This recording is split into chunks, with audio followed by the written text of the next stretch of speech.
3 wins in their last 3 games against Sunderland, against Liverpool, and against Brighton. Then him say komu ramu into this month the kenoma be den e dia momo, but so far so good. Omo to me arake up wins no. He say omo the 6th position our boss player omo 16 points. Omo ahead of Chelsea with 2 points at Chelsea 14 on par with team friend Manchester City on also 16 points and 1 point ahead of Liverpool. Boss player on also 15 points. It say a normal Asha say pick it up at the team friend Manchester United. Na yeni tactics won come on kakra. Na yen hwe say a normal ben na asesa o Man U team ni ma mu etumi pick points no. Boss player obedi adanse say constantly na meka about Ruben Amorim, the build up, the problem with progression, the problem with chance creation.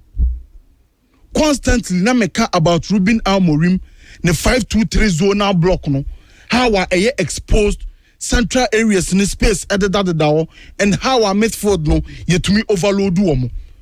Some normal way are na key problems for Ruben Amorim no. Etumi asisa over the past 3 matches and now this season in the whole no boss player improvement be abamu ana. The biana me catch say the progression of Manchester United no it is in the form of a U progression. Now me can U progression and me say the ball is recycled between the back line and the wing backs. Eti abakwa center backs no wa na akwa wing backs no ho na free wing backs no ho na ba center backs no ho enkwanenim. It's in a U form. Now, so U progression where NCSI at the Abamuana. Sir, you share the past 3 matches, sir. Manchester United, Abba. Focus no assistant for Ruben Amorim. Adaptation be aba in the build-up of team friend Manchester United. And so adaptation abama Manchester United et me progressive ni ye ekwo bi krom e mani to me e create chances e wo bi krom. The 3 main focus of Ruben Amorim in the last 3 matches no enie baako a long ball, mienu a second ball, miensa a transition. Me se baako a long ball, mienu a second ball, miensa a transition. Some normal way and ababe the key focus for Ruben Amorim in the progression and chance creation phase. Eti akwa be first so progressive ball ni dia kwa nanim. Akwa be first so dia create chance no. And only long ball, second ball and also transition. But in the past 3 matches na Manchester United are winning no. Man U team as a whole about 190 long balls. 190 long balls. Sunny Lomons are oye keeper no. Boss player wabo mako 117. At Manchester United now, the main focus and the main way of progressing the ball no boss player a long ball. And long ball no goalkeeper in the table. 190 long balls, Sunny Lomons about 117. It's just a Manchester United for the ball now. Omo pesa omo bobo on esim. Etusha graph na eda Angela from Kumasi 96.1 na our Facebook boss player sa NT. In that 50 and 47 attempts na Sunny Lomons a boy our team your friend Manchester United against Liverpool match no boss player move 46 na long balls, 1 pair and another short pass. Against Brighton, the total attempts now, boss player na also ending up about 50 no. Boss player and also a 38 na a long balls. It's just said the main focus, the main way of progressing the ball up the pitch no, a long balls for Manchester United. Now, long ball no a bako. Say a ball long ball na a bit to me opponent and half.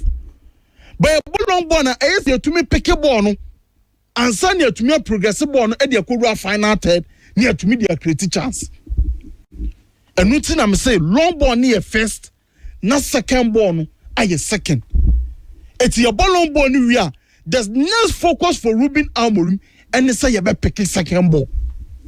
It will show the past 3 matches and even this season as a whole Manchester United are picking a lot of second balls because a long ball ne kwa a betowa is a Man U player NFA and about me the abaso body and aba Ruben Amorim. My catch was the second balls near Vanaqua. As a deliberate action from the coach say or person pick a second balls no and coach a friend Ruben Amorim yes I didn't want juma. It's 05 mommy images ni near Hardy. Osha Manchester United our ball long ball Benjamin Sesko and air ball no. But the main focus no nya say ye pese akwa pick sa area duo no there be ye pese a four ball na e beto form no. Eti akwamba so na e be for so a e be for ball na e beto form no. E se nya players a on be surround the pana all quarter air ball no. That is what we call a second ball structure. It's most of the time baby a second ball no beto Manchester United our more numbers our that area ho. Etusha sa image ya nipa 3 and nana air train second ball no. And yes, the players nankasa na di o madwen ye we e coach no ade a wahesa oye. It's 3 players behind the pana all for aerial duo no. No omumiensa no omumu baako atumi apeke second ball no and omumu baako atumi apre for the second ball. And ampa osha omusa apeke that second ball. Mami next image biom. You could see the same thing. Abo neba. Sesko say ko but nipa 2 and trying for that second ball no. That is what we call a second ball structure. It's Manchester United main focus no.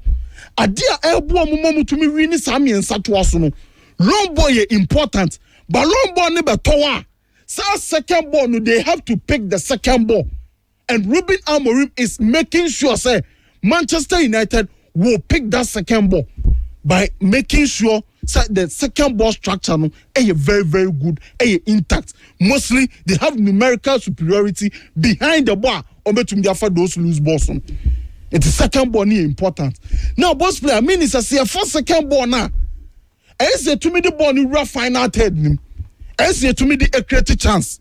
I want a transition into the picture. It's the long ball your first second ball your transition. A total Manchester United this season, boss player, Oma Peke 138 second balls. In the whole Premier League, Oma for second balls kesepa. Oma for about 60% of their second balls. It shows you say this season the primary focus, the main way of progression, the main way of chance creation for Manchester United is play long ball, pick the second ball and start the transition. At the moment Manchester United pick a second ball no, and one of those players no start running in behind, particularly Brian Mbeumo. It's all 5 mommy images near rolling near Hardy. Born a tall na omo pick a sabo na Mbeumo and running in behind no. Near Bobo on Edia Tumu Edia Mano. All 5 mommy next image biom. Ball no ya ball long ball. Manchester United aba press second ball no because say omo ta for second ball na conditions ni e favor omo for the second ball no omo pick ye na instinctive ade a coach na catch players no wo this second ball na run in behind ni omo ball ni into mfama it will 5 mommy next image o hwe image here also omo call long ball no second ball no Messi mount befa mommy next image against Sunderland new omo fa second ball na Mbeumo instinctive run in behind. Near Mobone and Famon. Mami next image biom. The same thing against Arsenal.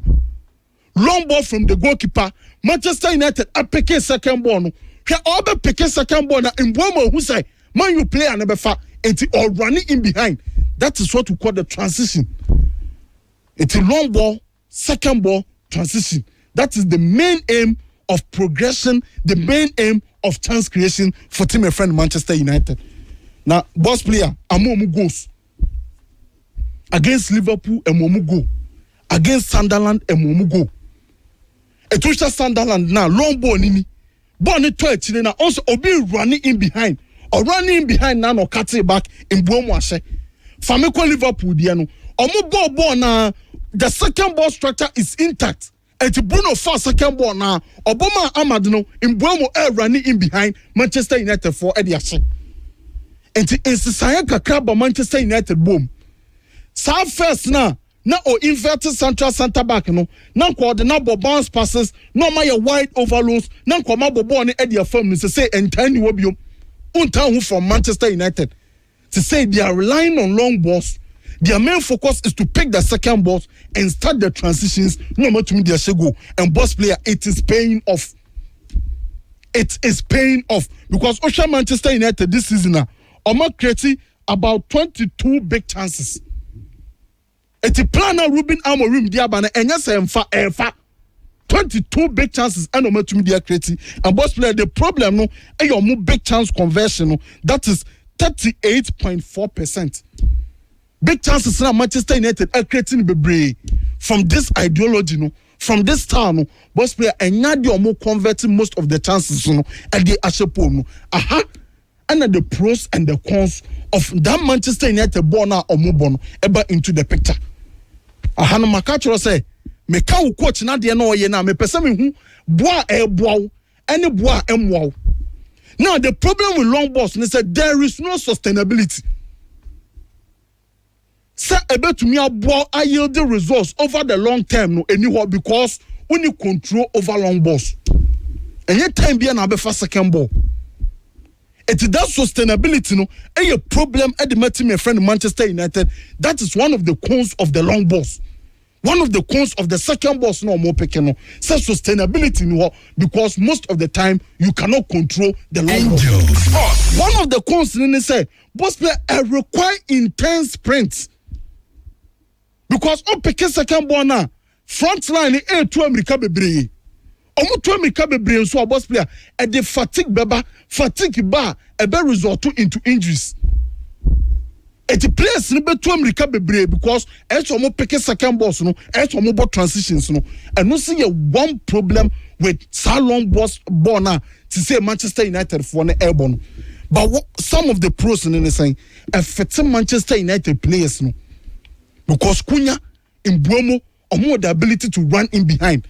Omo running in behind no so because of say opponents in the space bebrebe done it no a result in a lot of 1v1s and no is suitable to team our friend Manchester United a front line because Cunha nya 1v1 and home in Bromo nya 1v1 and home it boss players half star way is to Manchester United players no because omo person omo direct on person running to space on person opponents no 1v1. That is one importance of that long ball no moyen. Another importance they say a more rough final third one time. It's a final third no open long ball na a more one time with one pass you are in the opponent's half and now you are in the opponent's final third. It's within 8 seconds, within 7 seconds. Now Manchester United quickly move from their own defensive third and their opponents in a final third. That is one of the pros of using this idea, using these long balls, relying on the second balls and relying on the transitions. And also you want to boss player Elboa Manchester United. But me, the most important pros and cons and they say obo long ball now, most of the time you are vertically stretched. So make up vertically stretched spaces in between the lines in a baby. It is sometimes Manchester United double long ball. I be go front line. The ball be go row box no be any box ni. Any papa go pena or the ball no corner no corner boss player or box ni. That is one of the problems with the long ball. Now say my vertically stretching so I mean say if you are not able to pick the second ball, space at the defensive line and space at the midfield line anymore. Opponents bet to me a ball counter attack. These are the problems a boss player a room for Manchester United for long balls now or and throughout the season you be these problems you be these advantages now Manchester United for Benya with their long ball second ball transitional approach. But boss player apart from no in science in terms of Manchester United for a 5-2-3 zonal block na no munyusuna de bia na ma complaining no e say Ruben Amorim say the high press na on committing numbers forward no they say Manchester United say Osha image here boss player against Brighton instead of the 5-2-3 boss player or use 5-4-1 now yehwe adebia Ruben Amorim ba be ha e kwan that 5-4-1 no ebe move it to another structure no boss player e fe kwa Style Ben or Babayano. The left center back, that is Luke Shaw. I best step up to a player in between the lines. Now, so Luke Shaw step up. I mean, he say, as a back five, and they say, I back four. Space now, Luke Shaw, a Janes, who trias space, no. And quickly, the let mobile safety across, no more try that space, no. Now move from a back five to a situational back four. 85-4-1, no. A bit movie about 4-1-4-1. Perfect structure. Problem be any. It looks so appear. Look so appear and talk about that back line. I so try out to Krono. All Trian is saying shift across. The let shift across. Now you're also shifting. Now I'm at most shifting. Now Ababaye a back four. Now structure now moving from 5-4-1 to 4-1-4-1. And then actually on Facebook also. And to look so next step wabano. The let us shift across. I'm at a safety across. Ababaye 4-1-4-1 for my friend Manchester United. Where Adia Bakwa, Ruben Amorim adapted to our league him and now with the 5-2-3. Yancha high pressing against Brighton. And some Manchester United go. Start by no pressing or you so front three. And instead of say front three in another pressing, while dropping Kunya at the about full line him and Wama in Bomo Akashasko and Omumi and air press center back. No. Now the pivot that is Bruno and Casemiro ever press Brighton for pivot. Now I'm a Diallo. I'm moving from the back line at the about midfield line. It's Manchester United instead of pressing in a 5-2-3 will press in a 4-4-2 with asymmetric wing backs. Make a asymmetric wing backs. Bako back line. Now Bako Abba midfield line. Where ye Adia near person Ruben Amorim or adapted to it. Now reduce the amount of space now. Now or they are for the opponents. No. Some you bubble born but because of this detail, this 5-2-3 detail, or more pressing detail, to me can emphatically say Manchester United no matter how weak our opponents no but so we move from a 5-2-3 to 5-4-1. Now our control space our central areas ni. Now my opponents a lot of space. Now my say overload or pivot no. Boss player a fantastic thing and a Ruben Amorim no. It's the here say obatwaso. Last season we saw a lot of this. Games be no adapt no 4-4-2. Now asymmetric wing backs ni here juma. But the next game no assassin no 5-2-3. It's the here say Obey consistent with this idea. Net to me aboa Manchester United. Now boss player omo to me achieve results. It's Man U fans now. Now more perm analysis. No boss player. No. They say the focus for Ruben Amorim assessa a lot of long balls, a lot of second balls, a lot of transitions, and my capture the advantages and the disadvantages in defense. The 5-2-3 zonal block no is a bam. Echo 5-4-1. The high press or committing more numbers forward and the call 4-4. Angel. With the quality of players, boss player Manchester United. Okay. Governor, mesdames, c'est pas